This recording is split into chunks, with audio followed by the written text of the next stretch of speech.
Sinugod ng mga pulis ang loob ng isang convenience store sa Vancouver, Canada. Ating alamin kung bakit nagkakagulo sa loob ng establishmento mula po sa mga detalye ng balitang ibabahagi maya-maya.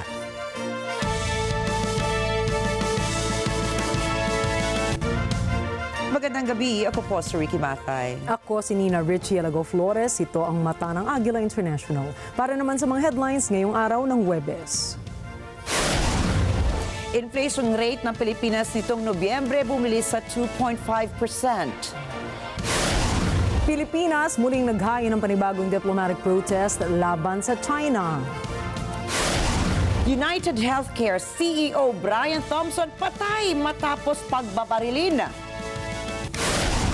Cuba muling nakararanas ng nationwide blackout. At Bitcoin nadagpasan na ang $100,000 mark.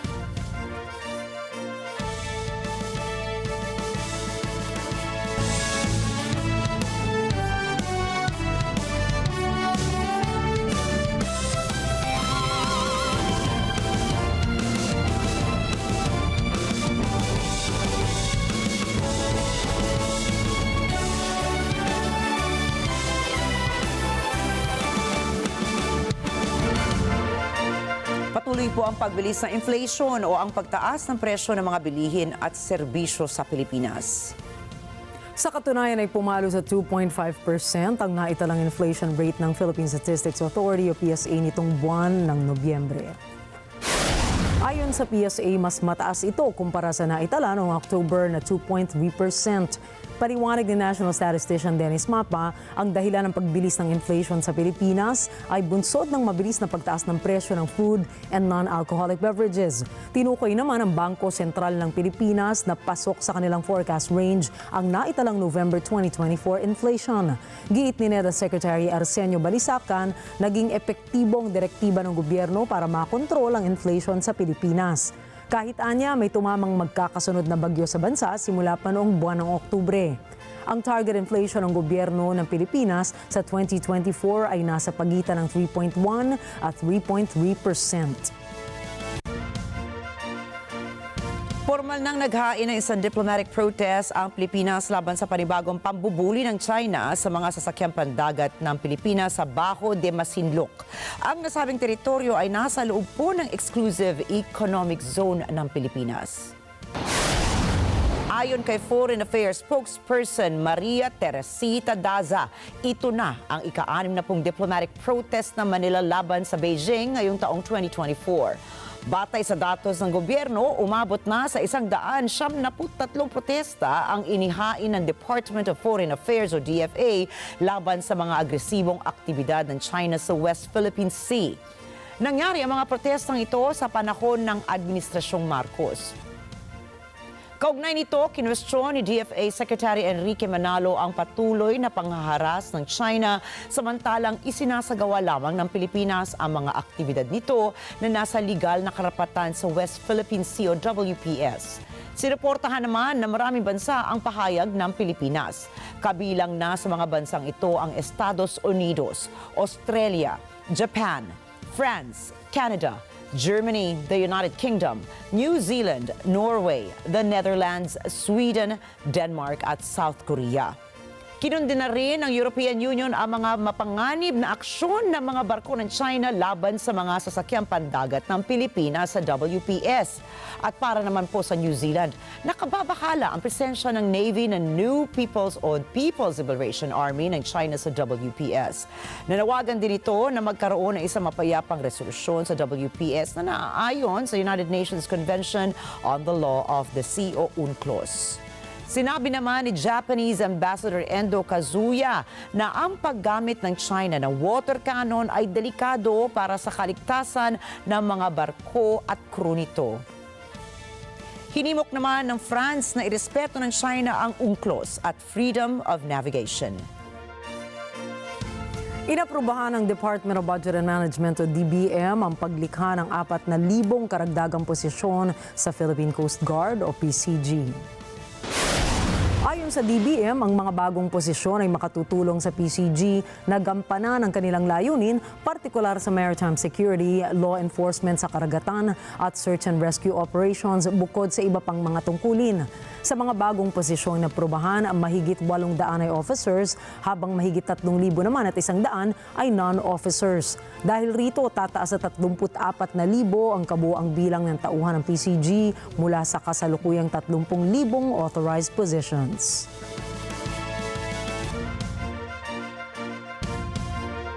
Nagkaroon ng kasunduan ang Pilipinas at Malaysia upang palakasin ang kakayahan sa search and rescue operations. Ayon sa Civil Aviation Authority of the Philippines, nakipagpulong ito sa Malaysia noong Miyerkules upang magtatag ng isang search and rescue working group para sa pagpapalitan ng pinakamahusay na practices. Sa tulong ng Civil Aviation Authority of Malaysia, magpaplano sila ng strategies at paiigtingin pa ang koordinasyon para sa aeronautical search and rescue operations. Ang pakipagtulungan na ito ay inaasahang magpapalakas ng kakayahan ng rehiyon sa pagtugon sa emergencies at magpapalalim ng ugnayan sa pagitan ng dalawang bansa. Ikinakasana ng European Union na gawing higher level ang partnership nito sa Pilipinas para palawigin pa ang kolaborasyon ng dalawa mula sa mga aspeto ng maritime, good governance, cybersecurity at trade. Nag-usap ang mga representante ng Pilipinas at EU sa ika-4 na Joint Committee meeting sa Maynila kung saan ay natalakay rin ang free trade agreement sa pagitan ng dalawa. Kapwa ang Pilipinas at ang European Union na positibo sa trajectory ng trade relation nila dahil ang EU ang 4th largest trading partner ng bansa. Samantala, ang 5th Philippine-EU Joint Committee meeting ay nakatakda naman sa Brussels sa susunod na taon. Muling pinangunahan ni Pangulong Ferdinand Marcos Jr. ang pamamahagi ng mga land titles sa mga magsasaka sa Davao Region. Namigay din ang Pangulo ng mga Certificate of Condonation with Release of Mortgage o COCROMs. At dahil po dito, nabura ang mga utang ng mga magsasakang nagkakahalaga ng mahigit kalahating bilyong piso. Bumisita rin si Pangulo Marcos sa Central Mindanao para mamigay ng mahigit 1,000 Certificates of Land Ownership Award at 13,257 COCROMs. Ang rehiyon ng Davao ay may espesyal na bahagi sa aking puso. Hindi ko po malilimutan ang mainit na suporta at pagmamahal na pinadama ninyo sa akin noong panahon ng kampanya at sa bawat na pagkakataon na mapupunta ako rito sa rehiyon ninyo.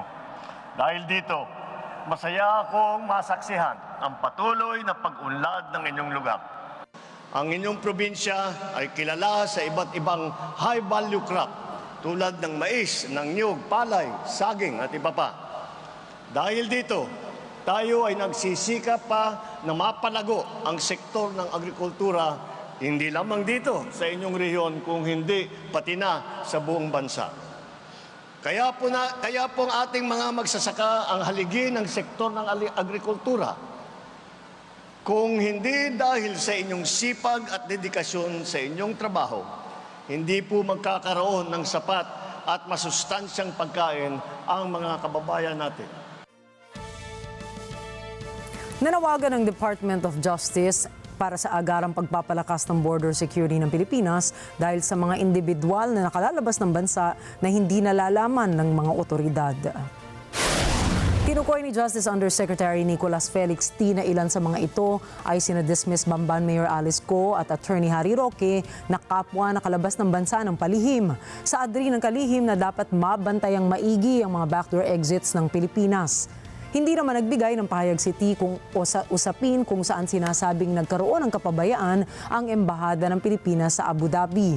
Hindi kasi naipaalam kaagad sa Pilipinas na nasa naturang bansa pala ang mag-asawang Roque. Pinaalalahanan naman ng Department of Labor and Employment o DOLE ang mga employers sa pribadong sektor na sundin ang tamang wage payment rules para sa regular at special non-working holidays ngayong buwan ng Disyembre. Sa ibinabang labor advisory na ahensya, mga petsang December 8, 24 at 31 ay ikinukonsidera bilang special non-working holidays. Applicable ito o dito ang no work, no pay policy. Habang ang December 25 at 30 naman ay nakatakda bilang regular holidays. Paalala po ng DOLE, ang mga empleyado magtatrabaho sa special non-working holidays ay makatatanggap ng dagdag na 30% ng kanilang basic wage sa unang 8 oras ng kanilang pasok. Samantala, dapat ipagkaloob naman ang double pay sa mga empleyadong pumasok sa regular holidays. Susunod, impeachment laban kay South Korean President Yoon sinimulan na. French Prime Minister Barnier inaasahan na ang resignasyon. At Hamas nagbanta na papatayin ang mga bihag. Mga detalye ng mga balitang yan at iba pa sa pagbabalik na mata ng Agila International.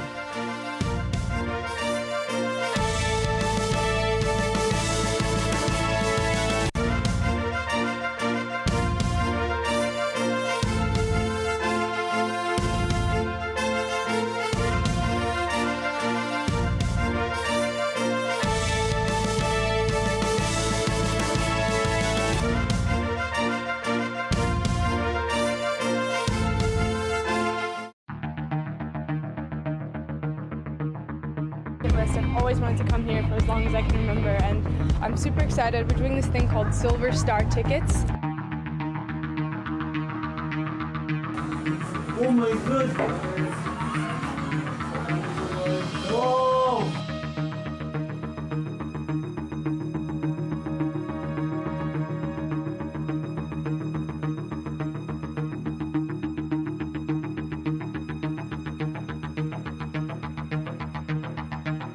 O, ito na po. Tabi po ni Nelson tumanggap po ng binin O, bilang mga kaanib po sa Iglesia ni Cristo at sa atin hong mga kababayan.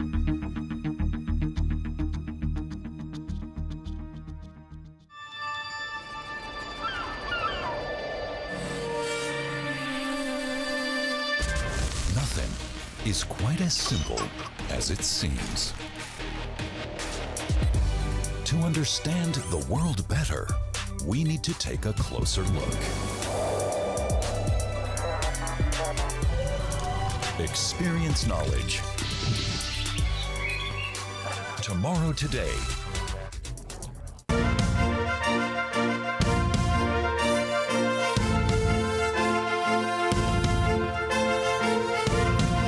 Sa kanyang pagbisita sa teritoryo ng Estados Unidos na Guam ay sinabi ni Taiwanese President Lai Ching-te na hindi magpapatalo ang Taiwan sa kahit anong banta ng totalitarianism. 台湾和关岛就像是一家人， Taiwan and Guam are like families, and we are also like-minded partners.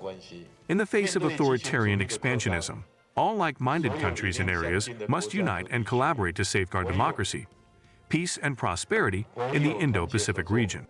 才能稳固印太地区的民主、和平跟繁荣。关岛和台湾都位处印太第一岛链。 Guam and Taiwan are both situated on the first island chain. Moving forward, we must work closer together and stand side by side to safeguard and maintain peace and stability in the Indo-Pacific region. Sa isang one-night stopover bilang bahagi ng kanyang Pacific Island Tour ay iginiit ni Lai Ching-te na kailanman ay hindi magpapasupil ang Taiwan sa opresibong aksyon ng kahit anong bansa. Tinawag niyang magkapatid ang Estados Unidos, Guam at Taiwan at inihambing niya ang pagkakaparehas ng Taiwan at Guam bilang unang isla sa kanilang mga islang chain.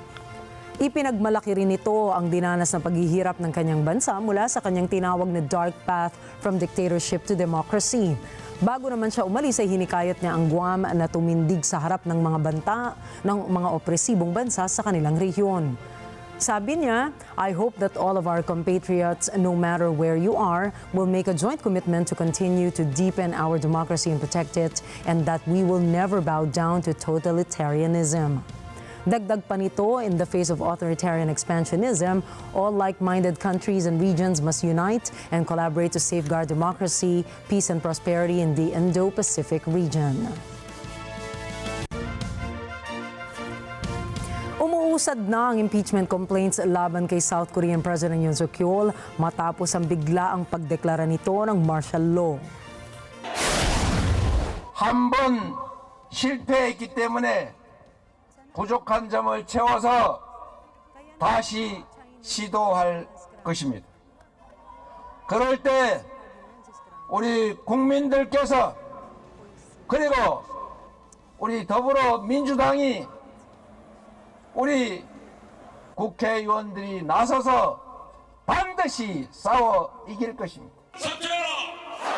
무력을 동원한 비상계엄 조치가 실효성이 없다고 판단되는 순간에 저는 그들이 국지전이라도 벌일 것이라고 생각합니다, 여러분. 북한을 자극하고 휴전선을 교란시키고 결국에 무력 충돌로 이끌어갈 위험이 상당히 높습니다. 국민 여러분, 여러분께서 함께 지켜주셔야 합니다. Kahit na binawi na niyon ang deklarasyon matapos ang ilang oras ay hindi pa rin nagpapigil ang mga mambabatas na nasa oposisyon na ituloy ang pagpapatalsik sa nasabing Pangulo. Sa isang statement, sinabi ng opposition party na kapag hindi nagbitiw siyon agad ay magsasagawa ng impeachment proceedings ang partido alinsunodaan niya sa kagustuhan ng mamamayan ng Sokor. Batay naman sa isang presidential official, nag-alok ang chief of staff at iilang matataas na opisyal niyon na magbitiw sa pwesto upang mailigtas ang reputasyon ng kanilang administrasyon at partido.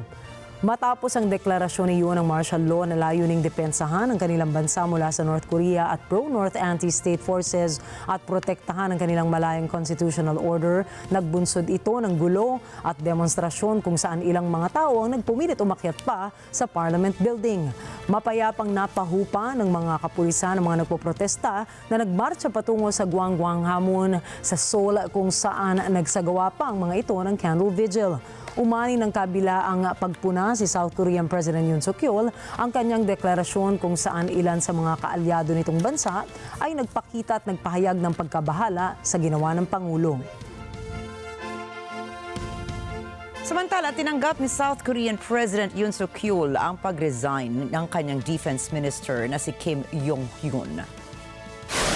Ayon po sa ulat, si Kim Yong-hyun ang nagmungkahi kay President Yoon na magdeklara ng martial law noong Martes ng gabi na nagdulot naman ng malawakang kaguluhan sa bansa. Itinalaga ni Yoon ang ambassador to Saudi Arabia na si Choi Byung-yuk bilang kapalit kay Kim. Bago i-aproba si Choi, magiging acting defense minister muna si Vice Defense Minister Kim Son-ho. Muli namang nagbanta ang Russia na gagamit ng mas malakas na puwersa ang kanilang militar sa gyera. My appeal and my message to people in the outgoing administration is a very clear one. We will respond if they provoke. We will find our way forward, how to assert our strong will and our interests. Sa isang interview ay sinabi ni Russian Deputy Foreign Minister Sergei Ryabkov na kapag hindi tumigil ang pagdagsa ng tulong mula sa Estados Unidos at ilang mga kaalyadong bansa nito, ay handa ang Russia na mas paigtingin ang kanilang military pressure sa Kiev. Dagdag pa ni Ryabkov na hindi pa lubusang nasasagad ang pasensya ng Russia sa tuloy-tuloy na pagsanib puwersa ng ilang mga bansa sa Ukraine. Ang nasabing pahayag ay ilang araw matapos na i-anunsyo ni US President Joe Biden na mayroong dagdag na $725 million na security assistance package na kanilang ibibigay sa Ukraine. Layo ng nasabing panibagong tulong ay ang mapalakas ang puwersa ng Ukraine kontra sa Russia. Mayroon pang ilang linggo ang US na gamitin ang nasa $7 billion na mas malaking package na otorisado ng Kongreso ngayong taon para tulungan ang Ukraine laban sa Russia na nagsimula pa noong Pebrero 2022. Magpupulong ang Mercosur trade bloc ng South America sa Uruguay ngayong Huwebes na posibleng maging pagkakataon upang i-anunsyo ang matagal nang inaasahang trade deal kasama ang European Union. Nakaschedule na makipagpulong ang Uruguay President kay European Commission President Ursula von der Leyen sa kabisera ng Montevideo sa Huwebes ng hapon. Ang naturang trade deal ay matagal nang hinaharangan ng France dahil sa pangamba sa pagdami ng agricultural imports sa Europa.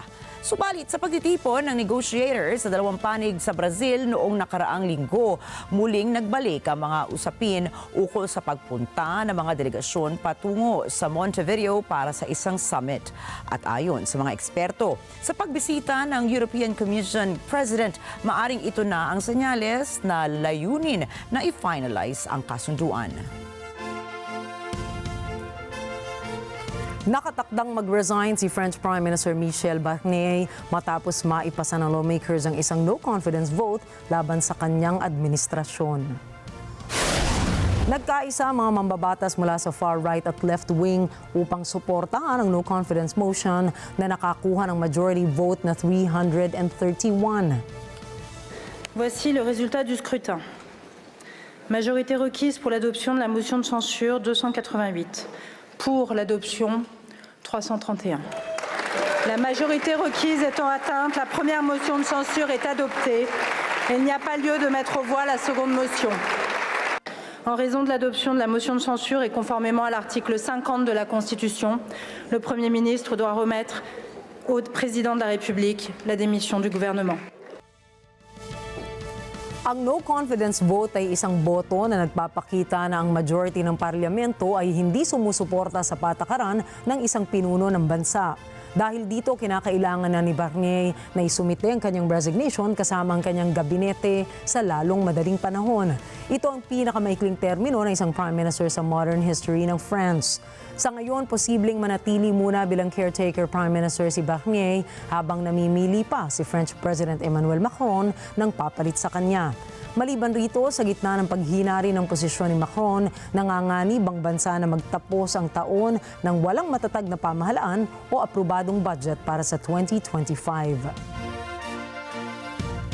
Nanawagan si NATO Secretary General Mark Rutte sa mga miyembro ng alyansa na taasan ang kanilang defense spending bilang paghahanda sa pagbabalik ni US President-elect Donald Trump sa White House. Matapos ang pag-annex ng Russia sa Crimea, isang dekada na ang nakalipas. Nagkasundo ang mga pinuno ng NATO na itigil ang pagbawas sa defense budget at itaas ito sa ipinangakong 2% ng GDP. Gayunpaman, halos 1/3 ng mga miyembro ang hindi pa rin umaabot sa itinakdang antas kahit sa simula ng digmaan sa Ukraine. Bagamat hindi ito tuwirang binanggit, ipinahayag ni Rutte na mahalaga ang pananatili ng deterrence sa pagtupad sa antas na ito. Dagdag pa niya, upang manatiling ligtas sa mga miyembro ng NATO, dapat nilang lampasan ang minimum na 2% alokasyon para sa depensa. Nagbanta ang Hamas na papatayin nila ang kanilang mga bihag matapos umanong magtangka na isang rescue operation ng Israel. Sa isang pahayag, sinabi ng militanteng grupo na responsibilidad ng Israel ang kapalaran ng mga bihag kung ipagpapatuloy pa rin ang paglabag sa kanilang babala. Wala nang ibang detalyeng ibinigay ang Hamas kaugnay sa nasabing rescue operation at hindi rin nagbigay ng komento ang Israel ukol sa pahayag. Samantala, binigyan din ni Israeli Defense Minister Israel Katz na tumataas ang international na pressure sa Hamas at sinabi na maaaring magkaroon na ng hostage deal sa lalong madaling panahon.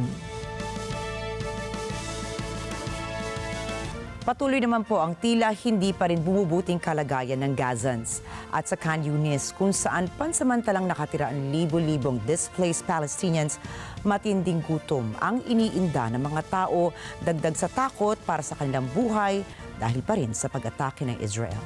Narito pang report ni Asis Akmar.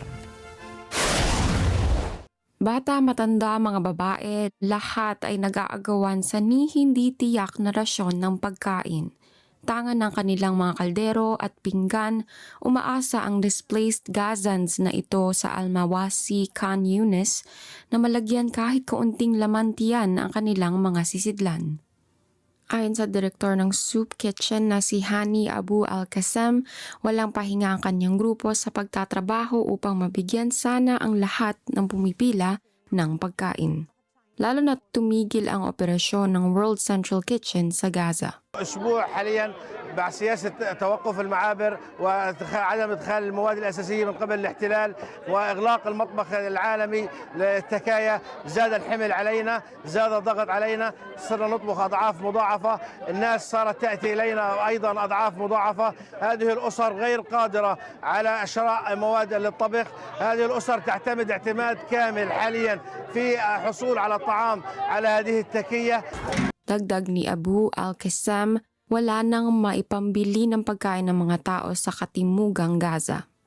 Kung kaya't ang soup kitchen na ito ang nagsisikap upang mapakain sana ang may 800 pamilya o 4,000 mga tao. Para naman sa displaced Gazans, wala nang natira sa kanilang pamilya, lalo na't nagsara na ang ibang malalaking soup kitchens doon o mga organisasyong namamahagi ng libreng pagkain. الآن شبح المجاعة بدأ يدق ناقوسه هنا جنوب قطاع غزة، هذه الأسر غير قادرة على شراء المواد الهابطة أسعارها، غير قادرة على الحصول على أي طعام إلا من هذه التكية تعتمد عليها هذه العوائل، فأصبحت هذه الملاذ حاليا نحن نستهدف أكثر من 800 أسرة بما يعادل 4000 نسمة. بالنسبة للأكل، بالنسبة للشرب، بالنسبة للغاز، ما فيش حياة، معدومة نهائيا.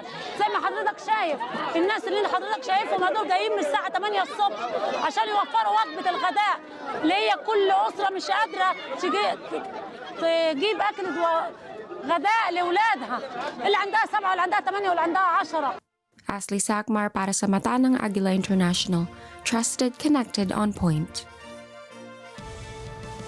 Sa Sudan noong Miyerkules, isang araw matapos ang saglit na tigil atake ng Rapid Support Forces, bumalik ang putukan sa isang kampo roon kung saan matinding gutom ang dinaranas ng mga nakatira. Si Chantel Santos para sa balita.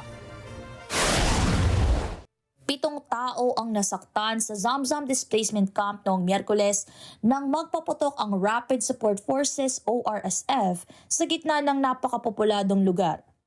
Ayon sa medical aid agency na MSF, may 250,000 displaced ang nakatira doon na bukod sa matindi ang dinaranas na gutom ay binabalot din ng panibagong takot. Ayon sa Al-Fashir Resistance Committee, nagsimula ang pagpuputok ng RSF umaga pa lamang noong Linggo. Sinabi naman ng International Organization for Migration, dahil sa pag-atake, higit sa 2,000 tao ang lumikas muli. Para sa mga naiwan, wala silang ibang magawa kundi kumain ng tira-tira. والله هذا المعسكر ده يعني سبحان الله في معاناة وحالات شديدة. المعسكر من ضمن الوعي يا جماعة الناس تعمل الأنباس.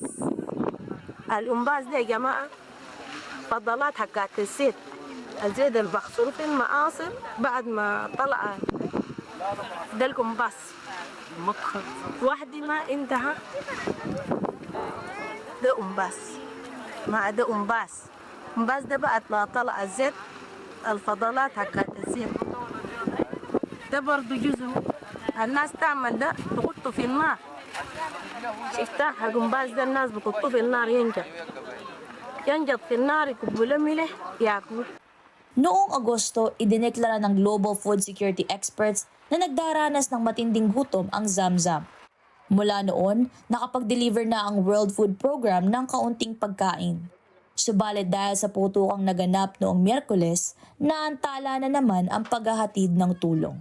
These are the first WFP trucks to reach Zamzam with life-saving food aid destined for people in famine conditions in that camp. WFP is surging its food assistance to all locations focusing on risk of famine areas.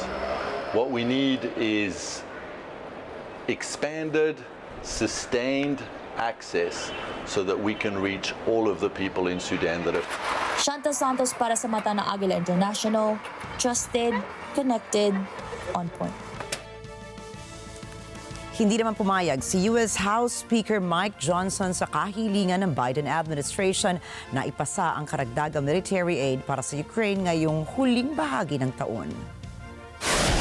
Ang pondo pong ito ay nasa $24 billion. Supalit nanindigan si House Speaker Pence na anumang budget para sa Ukraine ay dapat si President-elect Donald Trump na ang magdedesisyon. It is not the place of Joe Biden to make that decision now. We have a newly elected president, and we're going to wait and take the new commander-in-chief's direction on all of that. Sa New York, USA noong Miyerkules ng umaga, binaril at nasawi ang CEO ng insurance unit ng United Health. Ang biktima ay pinatay sa labas ng isang kilalang hotel. Ayon sa mga otoridad, ito ay isang uri ng targeted attack. Narito ang mga detalye mula kay Yolanda Aspiras.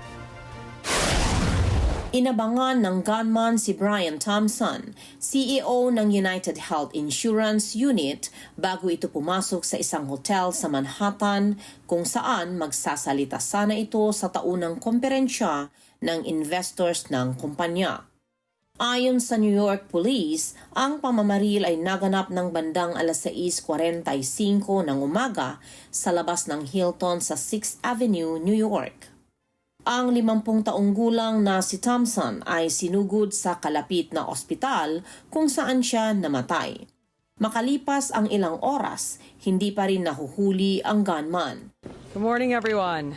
In Midtown Manhattan early this morning, 50-year-old Brian Thompson, the CEO of United Healthcare, was shot and killed in what appears, at this early stage of our investigation, to be a brazen, targeted attack.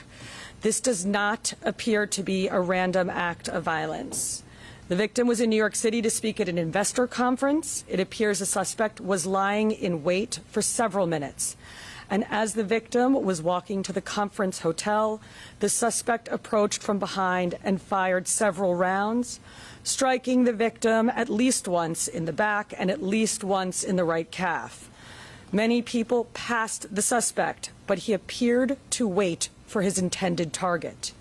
The suspect fled, first on foot, then on an e-bike, and was last seen in Central Park on Center Drive early this morning. The victim was removed to Roosevelt Hospital, where he was pronounced. We've been in touch with his family, his friends, and his colleagues, and they are very much in our thoughts and prayers at this hour. The full investigative efforts of the New York City Police Department are well underway, and we will not rest until we identify and apprehend the shooter in this case. Ayon sa pulis, ang suspect ay nakasuot ng maskara, may dalang gray na backpack at naglakad palayo sa pinangyarihan ng pagpatay bago sumakay ng electric bike papuntang Central Park. Ang United Healthcare ang pinakamalaking US health insurer. Hatid nito ang mga benepisyo para sa mga milyon-milyong mga Amerikano na nagbabayad ng napakalaki para sa healthcare kumpara sa ibang bansa. Yolanda Aspiras para sa mata ng Agila International. Trusted, connected, on point. Susunod, ikatlong nationwide blackout sa Cuba. Near robot ng 1X kilalanin. At Spotify Wrap 2024, makikita na. Iba pa pong detalye ng mga balita sa pagbabalik ng mata ng Agila International.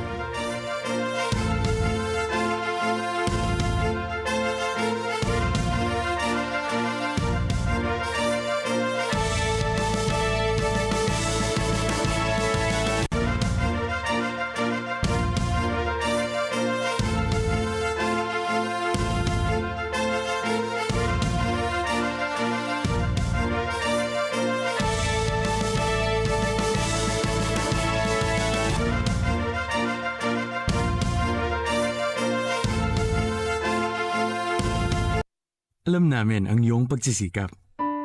Dama namin ang iyong mga sakripisyo. Kita namin ang pagharap mo sa bawat pagsubok. Kaya sa kabila ng mga hamon ng buhay, nandito kami para umalalay. Kasi katulad mo, gusto rin namin ang magandang bukas para sa kanya. Hatid namin ang dekalidad na edukasyon at makabagong pasilidad sa abot kayang halaga. Kaya huwag ka nang mangamba. Sasamahan ka namin tuparin ang mga pangarap niya.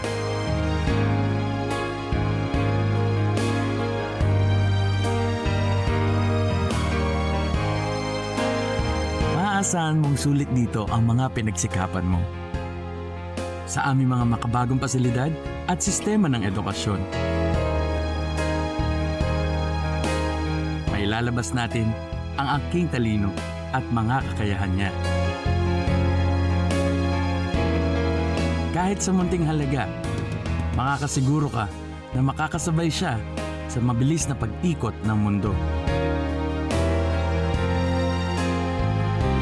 Sa New Era, karamay mo kami sa bawat hamon. Kaagapay mo kami sa bawat hakbang. Kasama mo kami sa bawat ngiti at tagumpay.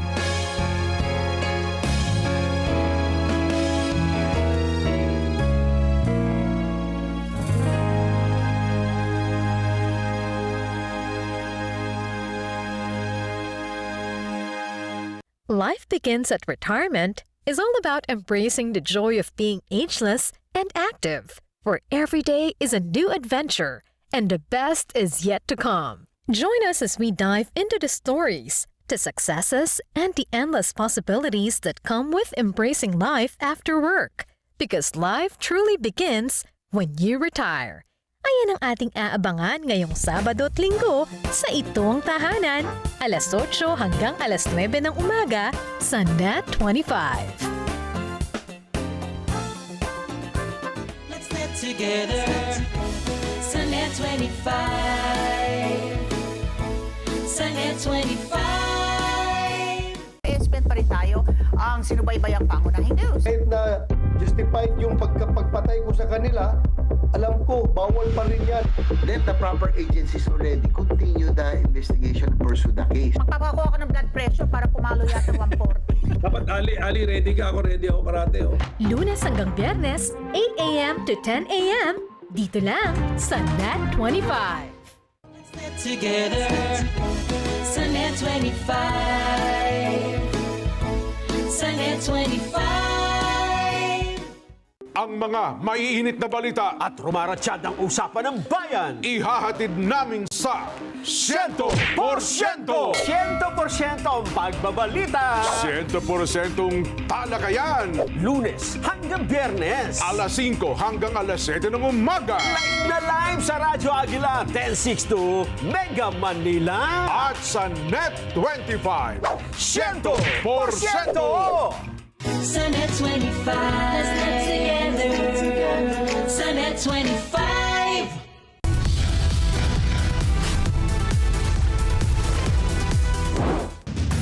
Expose, pangarap na staycation, nauwi sa konsumisyon, online pambubudol, ating ibubuki. Hindi na siya nag-reply, ganyan. Sabi ko, na-scam na ata ako. Sabi ko, paano na to? Hindi pinag-ipunan mo, tapos ganun-ganun lang. Viral ngayon, modo sa mga e-wallet, lumalaganap na naman. Paano nga ba ito maiiwasan? E-responder mula pa sa Thailand, dinala ang kanyang misyon dito sa Pilipinas. Sabado, alas 6 hanggang alas 7 ng gabi, ito ang Responde, mata ng mamamayan. Let's get together sa Net 25. Sa Net 25.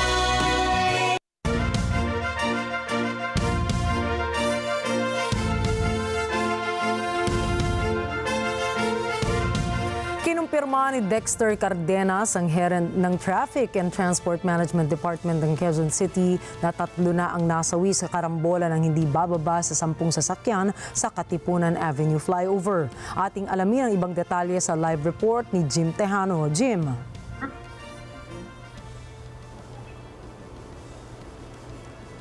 Jim, kamusta ba tayo dyan?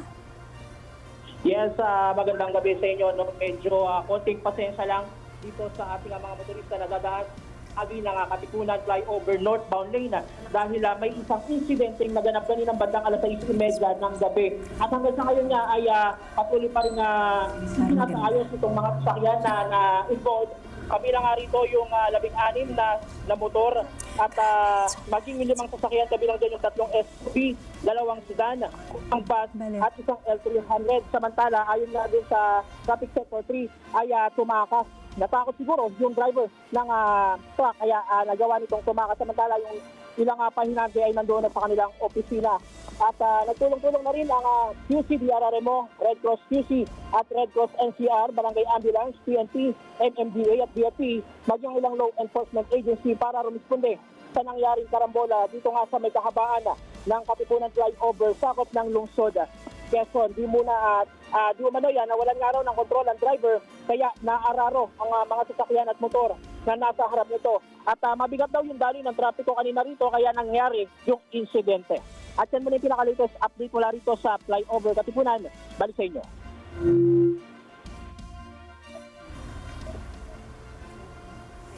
Nako, tingin ko Jim, marami na namang involved na motorsiklo din dyan sa karambola, hindi ba? Parang nakita ko may mga motor eh. Ilang motorsiklo at yung mga rider ba noon napuruhan ba?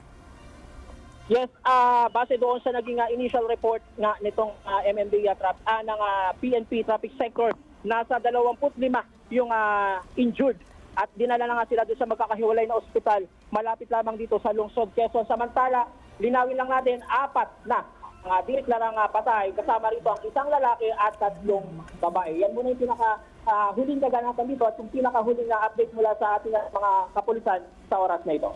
Oo. Jim, magandang gabi sa iyo.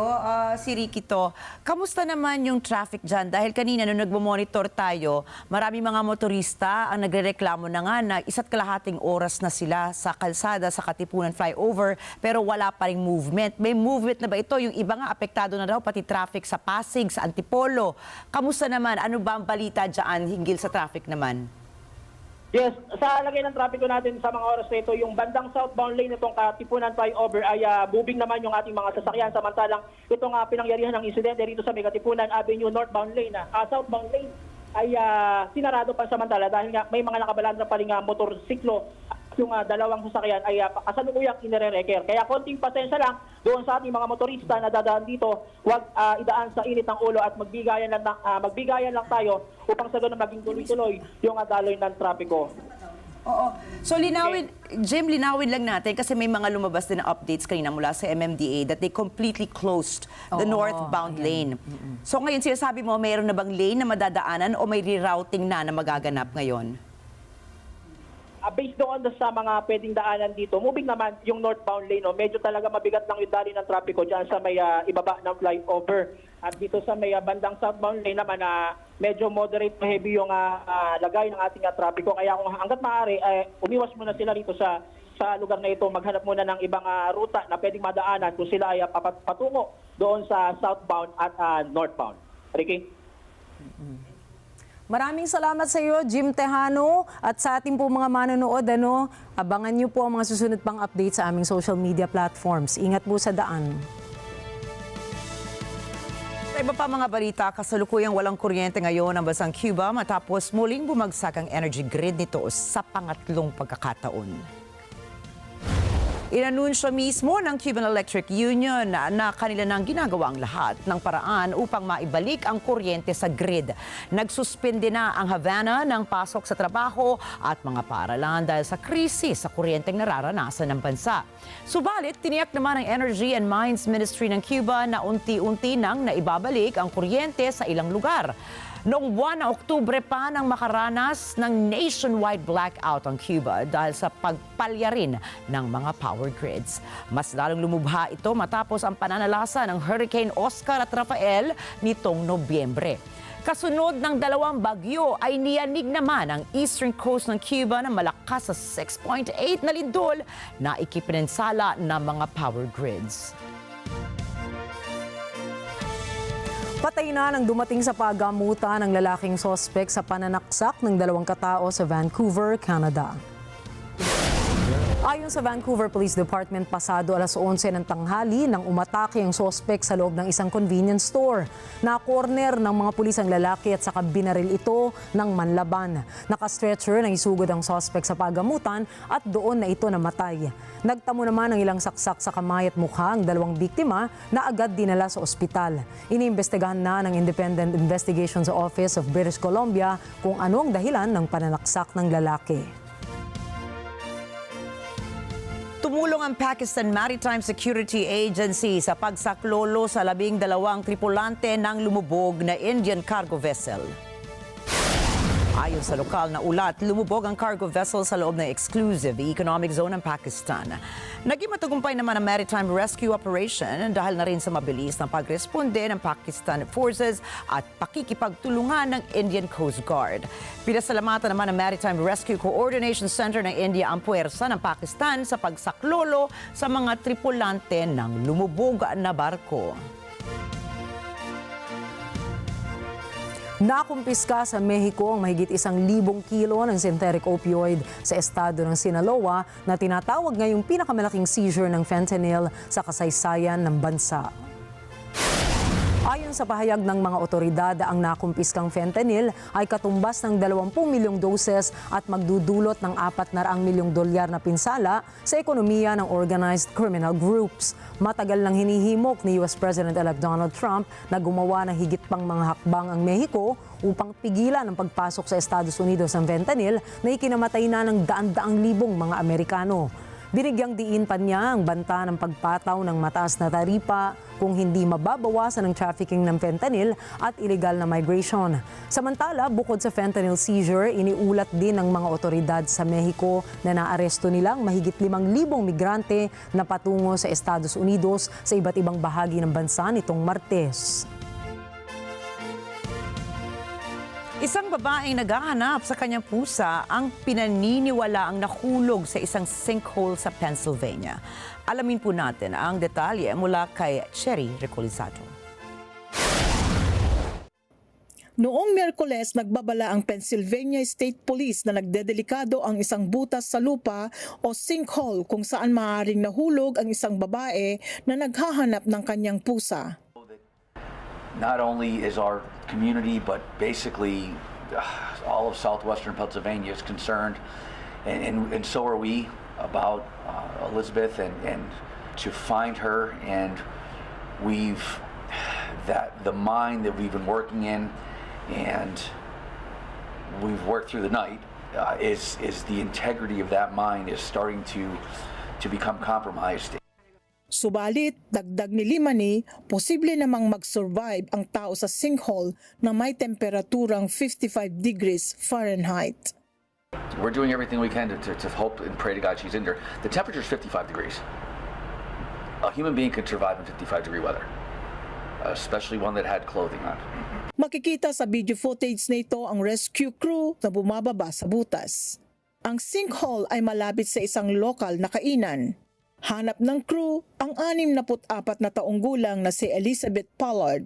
Ayon sa mga report, naniniwala ang kapulisan na si Pollard kasama ang kanyang batang apong babae ay lumabas para hanapin ang pusa nito noong Lunes. Nakita ng pulis ang kanyang kotse na nakaparada malapit sa sinkhole at ang apong babae ay ligtas na nasa loob ng sasakyan. Cherry Recolisado para sa mata ng Agila International. Trusted, connected, on point.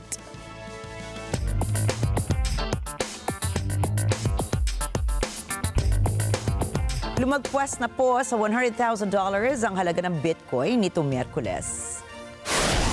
Marami sa mga analysts ang inaasahang mangyayari ito dahil sa epekto pa rin ng Trump trade surge ni US President-elect Donald Trump. Mula rito, ang market value ng Bitcoin ay pumalo na sa $2 trillion. Patay naman sa Bitcoin price analysis ng Gina Coy na posible pa ang pagtaas ng presyo ng Bitcoin sa mga susunod na araw.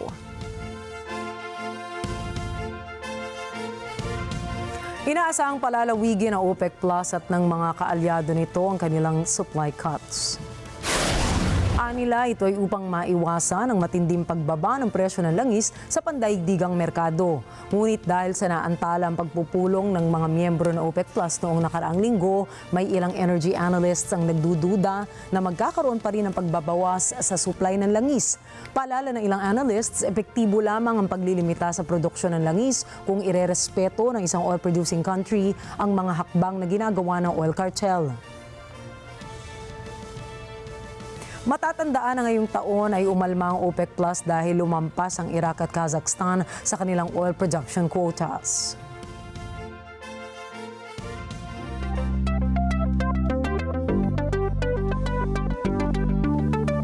Sumasabay naman ngayon sa karera ang kumpanyang 1X na nakabase sa Norway para kalabanin ang Tesla ni Elon Musk.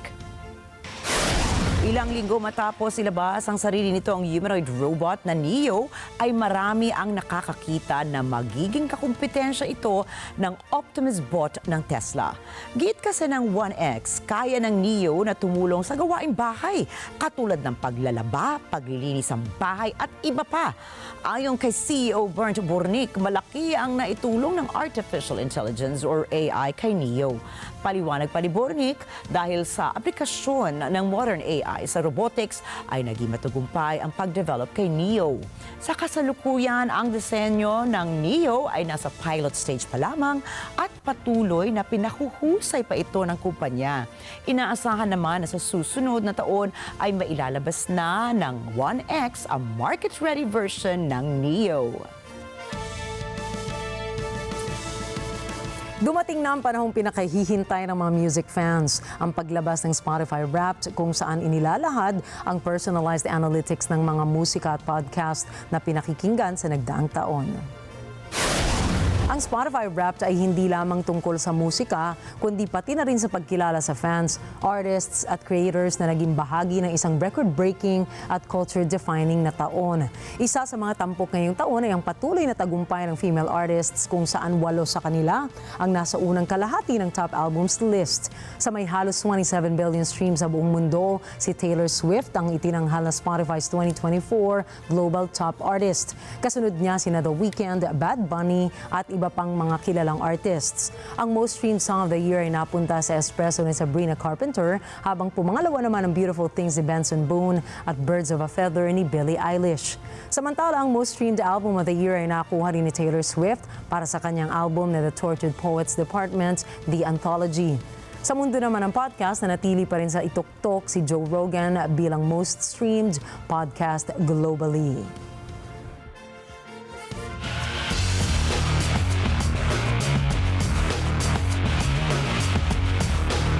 Aminado si Philippine Football Federation Director for National Teams Freddy Gonzalez na nakaharap ito sa malaking hamon sa pagbuo po ng Philippine squad na sasabak sa Mitsubishi Electric Cup sa susunod na linggo.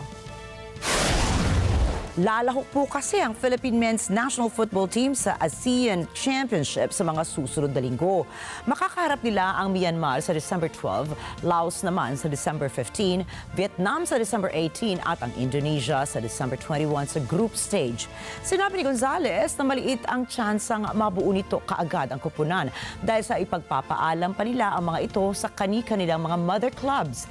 Mula pa noong nakaraang linggo ay ito na ang hamon na kanilang hinaharap kung paano gawa ng paraan na mapunan ang ilang bakanting pwesto para sa mga manlalarong hindi papayagan ng mga clubs nila. Doble kayod sila ngayon para makabuo ng koponan kung saan tiwala ito na sa susunod na linggo ay mayroon ng mga manlalaro ang kanilang isasabak.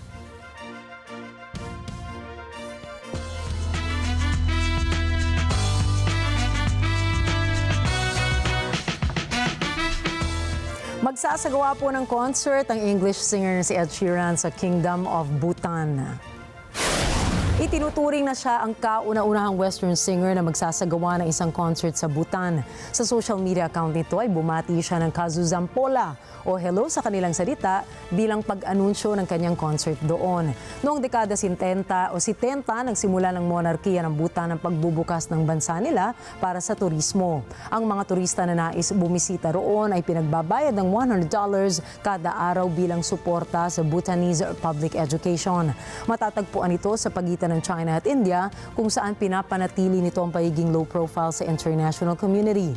Noong 2003 ay isinagawa sa bansa ang The Other Final na isang soccer match sa pagitan ng Bhutan at Montserrat para malaman ang pinakamababang ranking ng mga national team sa kabuuan ng FIFA.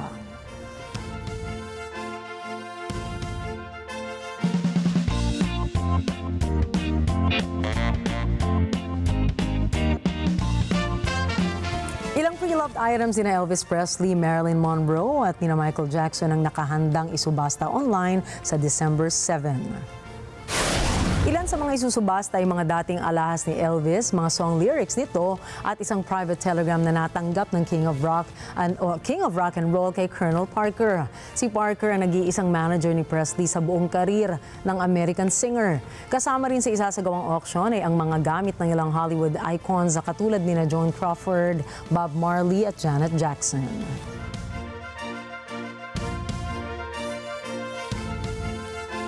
At pampag-good vibes man po tayo ngayong gabi dahil overload sa cuteness ang mag-inang sea otters na ito na nahuling nagtatampisaw sa Morro Bay sa California.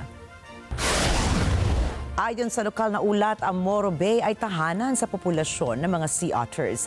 Tuwing buwan ng Oktubre hanggang Enero, marami ang dumadayong mga sea otters sa baybayin, gayon din tuwing buwan ng Marso at Abril.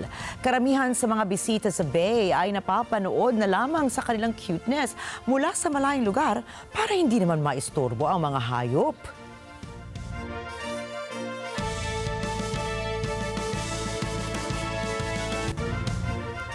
Oh, ang cute nila. Na-miss mo yung mga anak mo, Ricky. Oo, di ba? Di ba? Yung parang normal sight yan. Pero pag hayop, ang cute nila tingnan, di ba? Actually, ayan daw yung mga sea otters daw, nabasa ko nga dati, talagang ganyan sila magnanay. Talagang hindi nila nile-let go. They sleep at the arms of their moms. At saka, bawal malubog ang isa't isa. Walang iwanan po. Oo, di ba?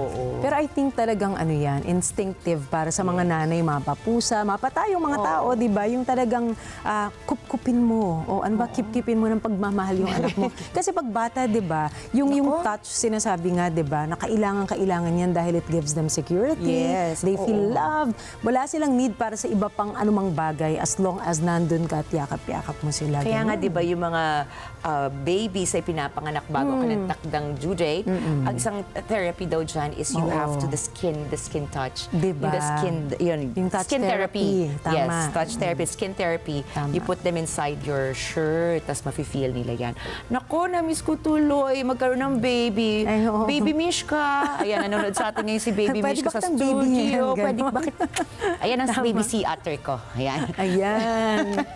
Ikaw namimiss mo na ba? Oo, mga... makikita ko nga Mas mamaya. matatangkad na sa'yo eh. Pero magdadrive pa ako. Kaya Ayun na nga nga. sabi natin, di ba Ricky, na intayin niyo po ang mga update kung saan kalsada ang bukas at kung saan ang sarado, saan mabigat ang trapiko at saan medyo banayad po sa mga susunod na oras dyan sa Katipunan at sa mga kalapit na areas ng syempre. Katipunan dahil nga Affected dun sa lahat aksidente. yan, di ba? Kung saan yung mga patungo, yung mga kalsadang sumasalo-salungat, naapekto yung traffic. Ang dami na nga Tama. nagrereklamo na pati daw Pasig nga daw talaga umaabot na yung traffic. Buti nga't gabi na. Kasi isipin mo na lang kung itong mga bata ay nasa eskwela pa, baka mas malaking disgrasya po ang nangyari.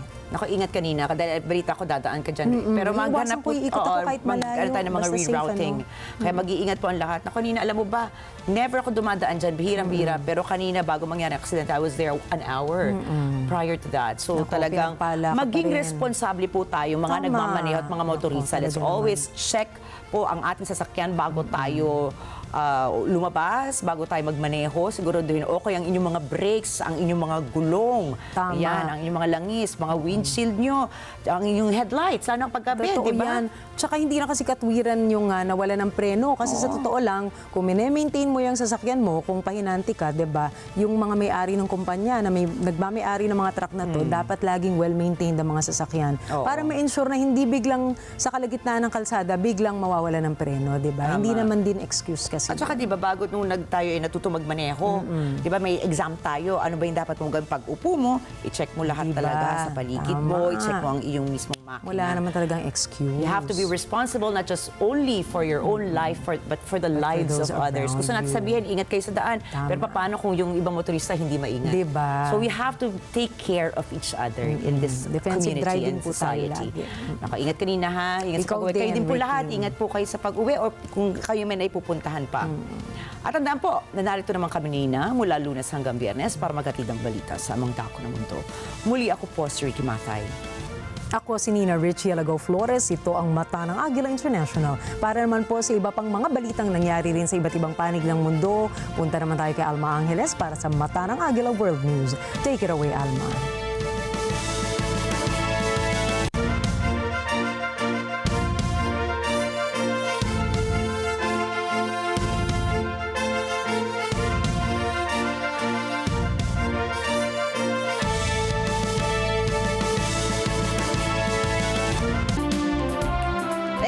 Ricky, good evening everyone. I'm Alma Angeles for Net 25 World News. On tonight's headlines.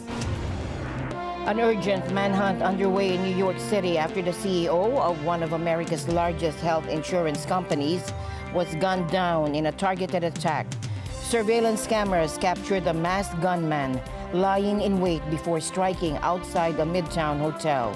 The assailant escaped on an e-bike last seen heading into Central Park. And tonight, new details on the attack, the victim's recent threats, and the intense search to bring the shooter to justice. Plus, in eastern Syria, the U.S. Air Force launched airstrikes against militants preparing large-scale attacks on American troops, and the strikes carried out by an A-10 Thunderbolt aircraft were described as a self-defense action by Washington. And Bitcoin makes history, surging past $100,000 for the first time as investors bet on a crypto-friendly presidency under Donald Trump. The landmark price comes amid campaign promises to make the U.S. the crypto capital of the planet. And the news starts now.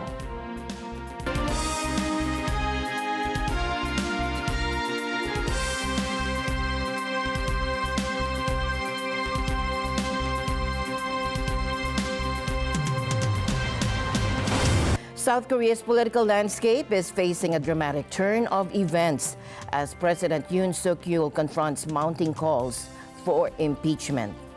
His controversial declaration of martial law earlier this week, aimed at countering pro-North Korea forces, has sparked national outrage and accusations of constitutional violations. Though the order was swiftly lifted, opposition lawmakers are now pushing to hold him accountable, with Parliament set to vote on an impeachment motion. Now, what's at stake for President Yoon, and how might this political crisis unfold? Let's break it down. South Korea's President Yoon Suk-yeol is facing threats of impeachment after making a controversial move on Tuesday to declare martial law in Asia's fourth largest economy. He said it was needed to protect the country from pro-North Korea forces, but backlash forced him to lift the order by early Wednesday. Opposition lawmakers say Yoon violated his constitutional duty with his attempt to ban political activity and censor the media, calling it treasonous. Parliament is set to vote on an impeachment motion later this week. Let's take a look at what might happen next. South Korea's constitution allows Parliament to bring an impeachment motion against the president if he is believed to have violated the constitution or any law in the performance of official duties. A two-thirds majority vote in the single-chamber parliament is needed for the motion to pass. The Constitutional Court would then conduct a trial to either confirm or reject the impeachment.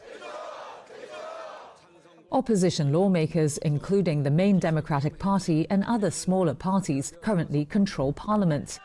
But they are altogether 8 seats short of the 200 needed to impeach the president. Some members of Yoon's own People Power Party have strongly objected to his martial law declaration, though it's not clear if or how many of them support the impeachment.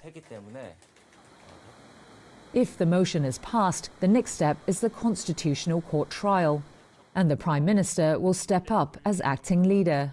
The court will hear oral arguments from the two sides and has up to 6 months to make a decision. It can confirm the impeachment by a vote of 6 out of 9 justices or reject the motion. The court currently has 3 vacancies and only 6 sitting justices. It may have the power to waive the requirement of 9 justices for an impeachment, but it's not clear that it would do that. If Yoon is impeached or resigns, a presidential election must be held within 60 days. In 2017, the court confirmed then-President Park Geun-hye's impeachment in March over collusion claims, and an election was held that May. She was later tried separately on criminal charges and sent to prison. In the early 2000s, another president was impeached in Parliament over political neutrality complaints, but he returned to the job after the court rejected the motion. Meanwhile, New York police are on the hunt for a suspect who shot and killed Brian Thompson, a United Health executive, in a shocking attack near a Midtown Manhattan hotel.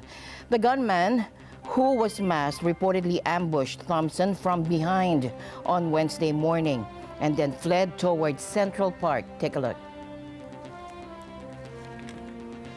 New York City police on Wednesday were investigating the fatal shooting of Brian Thompson, the CEO of United Health's insurance unit, after what they described as a brazen, premeditated attack. Here's what we know so far. This does not appear to be a random act of violence. NYPD Commissioner Jessica Tisch said the gunman was lying in wait for Thompson before shooting him. NYPD Chief of Detectives Joseph Kenny said video showed the gunman arrived outside the hotel about 5 minutes before Thompson. He ignores numerous other pedestrians, approaches the victim from behind, and shoots him in the back. The shooter then walks toward the victim and continues to shoot. It appears that the gun malfunctions as he clears the jam and begins to fire again. The shooter then flees on foot. Christian Diaz was working in the neighborhood at the time. We were over here working in the University Club Hotel, and then we were outside and we heard some shots rang off, and then we ran over here, and police were here in seconds. Police said the shooting happened in front of the Hilton in Midtown Manhattan, and Thompson was pronounced dead at a nearby hospital. Police said the suspect fled on foot before mounting an electric bike and riding into Central Park, where he was last seen. The shooter appears to be a light-skinned male. He's wearing a light brown or cream-colored jacket, a black face mask, black and white sneakers, and a very distinctive gray backpack. Thompson's wife told NBC News that he had received some threats that may have had to do with insurance coverage decisions, though she did not know any specifics. United Health is the largest U.S. health insurer, providing benefits to tens of millions of Americans who pay more for health care than in any other country. United Health Group was hosting a scheduled investor event at the hotel on Wednesday, which was canceled. The company said it was working closely with police. Donald Trump's pick to lead the Department of Defense, Pete Hegseth, is doubling down on his nomination despite mounting allegations and speculation that he might be replaced. Now, speaking with reporters, Hegseth called the Senate's confirmation process edifying, and he reaffirmed his commitment to Trump's vision for the Pentagon. Let's listen in. Everybody had great meetings in the Senate today. Had a chance to talk to Leader Thune.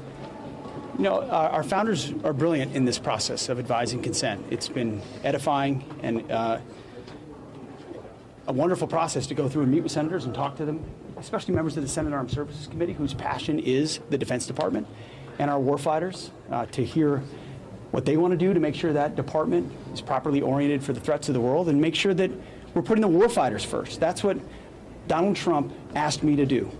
Your job is to bring a warfighting ethos back to the Pentagon. Your job is to make sure that it's lethality, lethality, lethality. Everything else is gone. Everything else that distracts from that shouldn't be happening. That's the message I'm hearing from senators in that advise and consent process. It's been a wonderful process. As far as everything else, Hegseth is facing intense scrutiny over allegations of financial mismanagement, misconduct, and heavy drinking during his time at a veterans nonprofit. A Wall Street Journal op-ed and recent interviews were part of his effort to address these claims, including a direct denial of excessive drinking. He said, "I've never had a drinking problem. No one has ever told me I need help for it."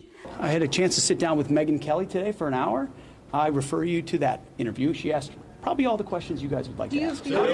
At a meeting with Senator Tommy Tuberville of Alabama, Hegseth dodged further questions about the allegations. So that article suggests you have an alcohol problem. Okay, thank you guys. Thanks, guys. Let's go. Thank you guys. Let's guys. Exit right here behind you. Let's go, guys. Had a good meeting. I've known Pete for a while. He's going to be a great Secretary of Defense. He understands it. As I tell him, we don't need a general officer, admiral, or a person of high command. We need a drill sergeant in the military. We need somebody to straighten the military out, to get the woke, the DEI affiliation out, and go from there. And you don't have any concerns about the allegations against him in the New Yorker article, sir? No, I've looked at all the personal stuff, and again, I've known him for a long time, and I would, there's not going to be anything to this at the end of the day. Well, I'm going to leave that to his explanation of all that. I can't comment on that. Obviously, if it's to a certain degree, people are not going to vote to confirm him.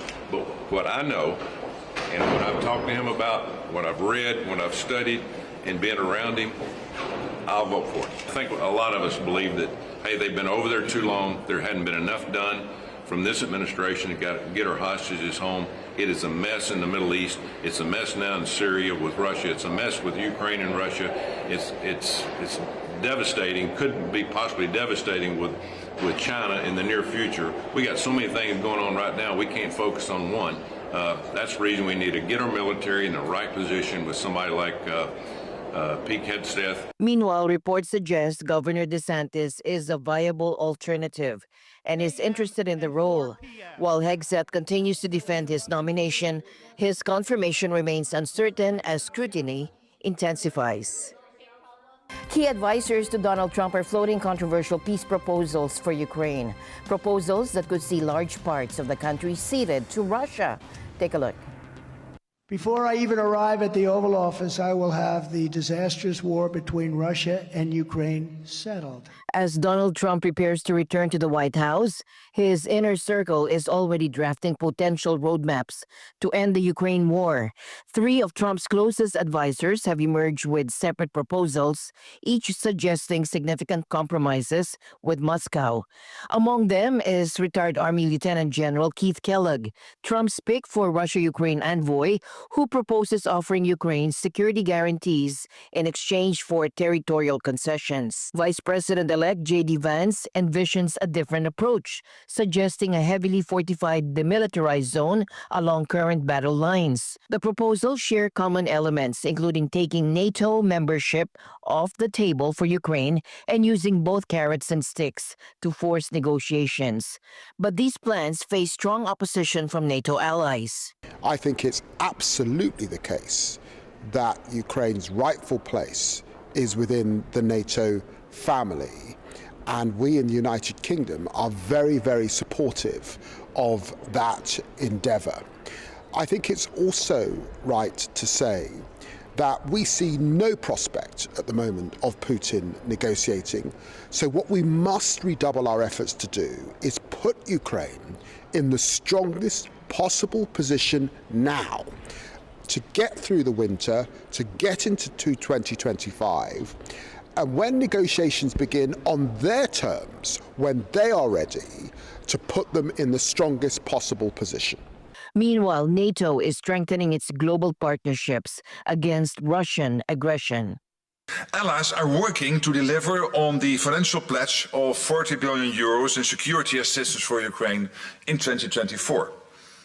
And I expect the new command in Wiesbaden, the NATO security assistance and training for Ukraine, to be fully operational by the end of this year. With Trump's inauguration approaching, the Biden administration is racing to bolster Ukraine's position. Secretary Blinken is pushing for expanded Ukrainian mobilization. Look, these are very hard decisions, and I fully both understand that and respect that. But, for example, getting younger people into the fight, we think, many of us think, is necessary. Right now, 18 to 25-year-olds are not in the fight, and making sure that people are there, not just the weapons, not just the munitions, not just the money, but mobilized forces is also essential to success. The success of any peace plan will ultimately depend on direct engagement between Trump, Putin, and Zelensky. While Ukraine's president has indicated openness to talks, analysts say Putin may be unwilling to come to the table. In eastern Syria, the U.S. Air Force launched airstrikes on Tuesday night, targeting militants preparing large-scale attacks on American troops. Now, the strikes carried out by an A-10 Thunderbolt ground attack aircraft were described by Washington as a self-defense action. Here's more. The attack followed rocket fire that landed near the site and mortar rounds aimed at U.S. personnel. This morning, U.S. Central Command forces successfully destroyed several weapon systems in the vicinity of military support site Euphrates in Syria that included 3 truck-mounted multiple rocket launchers, a T-64 tank, and mortars that presented a clear and imminent threat to U.S. and coalition forces. The self-defense strike occurred after the multiple rocket launchers fired rockets that landed in the vicinity of MSS Euphrates, and mortars were fired towards U.S. forces. There are about 900 American troops in eastern Syria, primarily focused on tracking terrorist movements in the region. Since anti-government rebels swept through western Syria, U.S. forces have come under fire. We're still assessing who is operating these weapons, but do know that there are Iranian-backed militia groups in the area that have conducted attacks on MSS Euphrates in the past. There are also Syrian military forces that operate in the area. To be clear, these self-defense actions successfully eliminated imminent threats to U.S. personnel and were not linked to any broader activities in northwest Syria by other groups. Meanwhile, the U.S. and Russia continue to blame each other for the chaos in Syria. Washington accuses Moscow of backing terrorism in the region, citing attacks by Syrian and Russian forces on schools and hospitals in Idlib and Aleppo. The fact that HTS is listed as a terrorist organization by the U.S. and UN does not justify the further atrocities by the Assad regime and its Russian backers.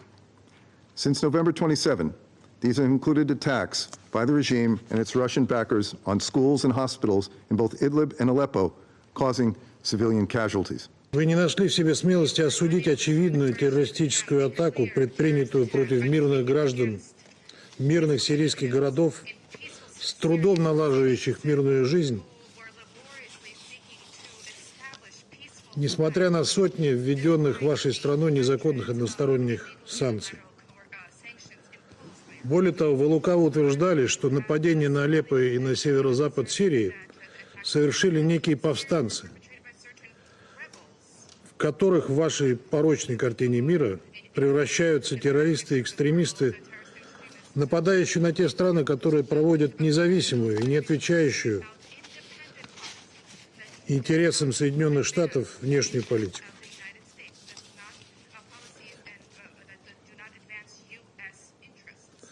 Вы даже не заметили, как сами себя выдали, пообещав защищать не жизни простых сирийцев, а только американских солдат, незаконно оккупирующих отдельные районы Сирии и бессовестно разграбляющих ее природные ресурсы. Сегодня мы лишний раз убедились, что нет таких преступлений, которые Соединенные Штаты готовы замолчать ради наживы и прибыли. Будь то гибель 45 тысяч мирных палестинцев или террористическая атака на мирные сирийские города, вооруженных головорезов. Никаких иллюзий о том, что в Вашингтоне когда-либо будут готовы честно и искренне бороться с международным терроризмом, после ваших слов ни у кого сегодня не осталось. И мы, откровенно говоря, рады, что мы с вами находимся по разные стороны баррикад, поскольку такие понятия, как честность, справедливость и совесть, не являются визитной карточкой внешней политики Соединенных Штатов. He is in no position to accuse the United States of supporting terrorist groups. The United States has for decades fought the scourge of terrorism and will continue to fight that scourge of terrorism. So the representative from the Russian Federation is in no position to lecture us on this issue, particularly when it props up regimes that sponsor terrorism around the world. The U.S. has maintained a military presence in Syria since 2014, initially to combat ISIS. Despite defeating ISIS in 2019, U.S. troops remain stationed in eastern Syria to prevent the group's resurgence.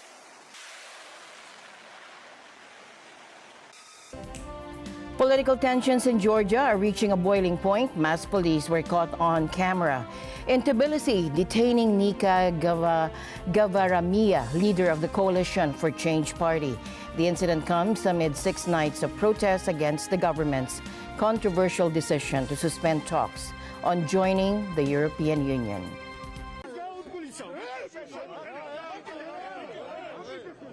A news camera captured the moment masked police in the Georgian capital Tbilisi detained the leader of one of the country's 4 main opposition parties, carrying what appeared to be his unmoving body toward a waiting vehicle.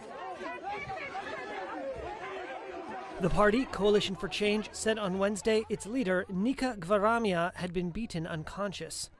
This video was published by Georgia's Formula TV channel, a pro-opposition television network. The police did not immediately respond to a request for comment.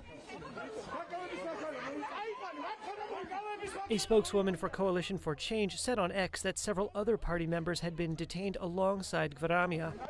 A representative of another opposition party said on Wednesday police had also raided its Tbilisi offices. They said the raid had been carried out without a warrant and that no one had been detained. Separately, the Interpress news agency said that 2 members of another opposition party, Strong Georgia, had been detained by the police. Gvaramia's apparent detention comes after Georgia has been racked by 6 nights of protests against a government decision to suspend talks on the country joining the European Union. The government's decision to suspend EU talks has plunged the South Caucasus country of 3.7 million people into political crisis. The authorities claim to have thwarted an attempted, quote, revolution. Georgian Prime Minister Irakli Kobakidze has repeatedly praised the police for their response to the protests.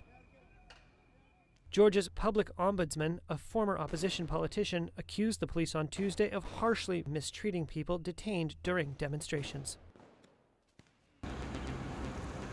A sudden ground collapse occurred on Wednesday night at the construction site of the Shenzhen Railway in China. Eyewitness footage shared on social media showed the aftermath of the site, which is located along a highway road in southern China's Shenzhen, Guangdong province. China state media reported that 13 workers remain missing. Rescue operations are underway as investigators work to determine the cause of the incident. And the news continues here on Net 25. We'll be right back.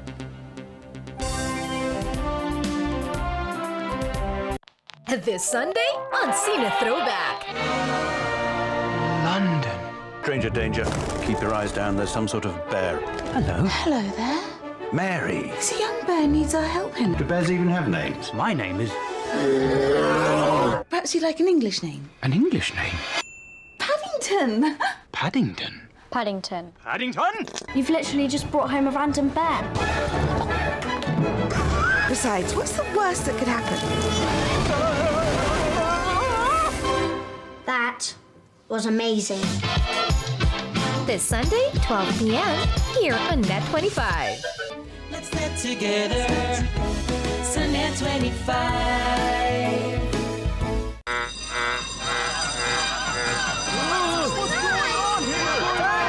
Calm down, everyone. The plane can fly with 3 engines, but we must dump our luggage. It tastes terrible! Are you all right, Pitchy? What has all this got to do with Pitchy? Gabuga's child, Pitchy, was poisoned by the other animals. Release the children!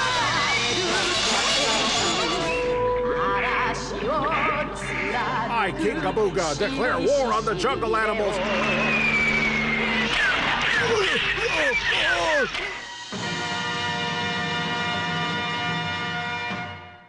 Let's get together. So Net 25. China is raising the alarm, telling the United States not to cross its first red line when it comes to Taiwan's independence. And this warning came after Taiwan's presidential office revealed that President Lai Ching-te spoke with U.S. House Speaker Mike Johnson earlier in the day. At a press conference, Chinese Foreign Ministry spokesperson Lin Jian slammed the U.S. for arranging Lai's stopover, calling it a threat to peace and stability in the Taiwan Strait. 近日，中方已多次就美方执意安排赖清德过境和美台官方往来表明严正立场。我要再次强调，台湾问题是中国核心利益中的核心，是中美关系第一条不可逾越的红线。 Before the briefing even started, Beijing announced sanctions on 13 U.S. military companies. This was in response to Washington approving a $385 million deal to provide Taiwan with spare parts and support for its F-16 jets and raiders. China considers Taiwan part of its territory and sees Lai as a dangerous separatist. Lai, who is on a tour of Pacific Island countries that maintain ties with Taiwan, made a stopover in Guam. He spent 2 days in Hawaii. China, whose military regularly operates around Taiwan, has slammed the U.S. for allowing these stopovers. While the U.S. doesn't officially recognize Taiwan, it's Taipei's biggest international supporter and main arms supplier. Lai is expected to head to Palau later on Thursday and then return to Taiwan by Friday night. Now, could the key to slowing human aging be found in space? That's what Oxford scientists aim to discover with their latest experiment aboard the International Space Station, where human tissue samples are now orbiting Earth, aging at an accelerated rate that researchers hope will reveal new insights into fighting disease. Humans age faster in space, and this new research may find out why. Scientists could also find ways to slow down age-related health issues, all without having to use astronauts.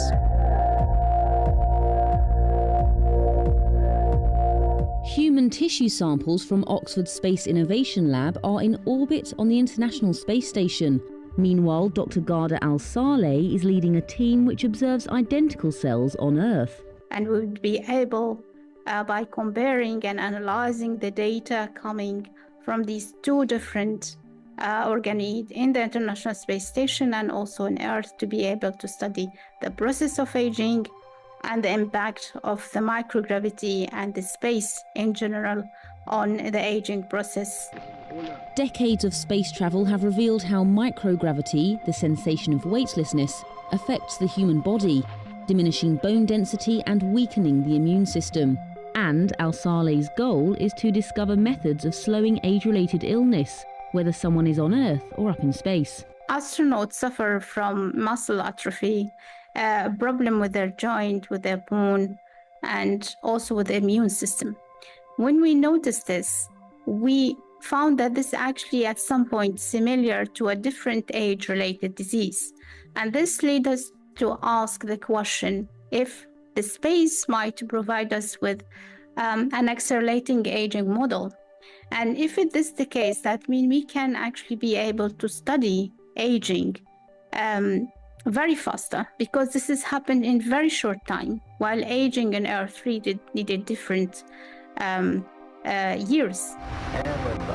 Plans for missions to Mars and even beyond make finding a solution more important.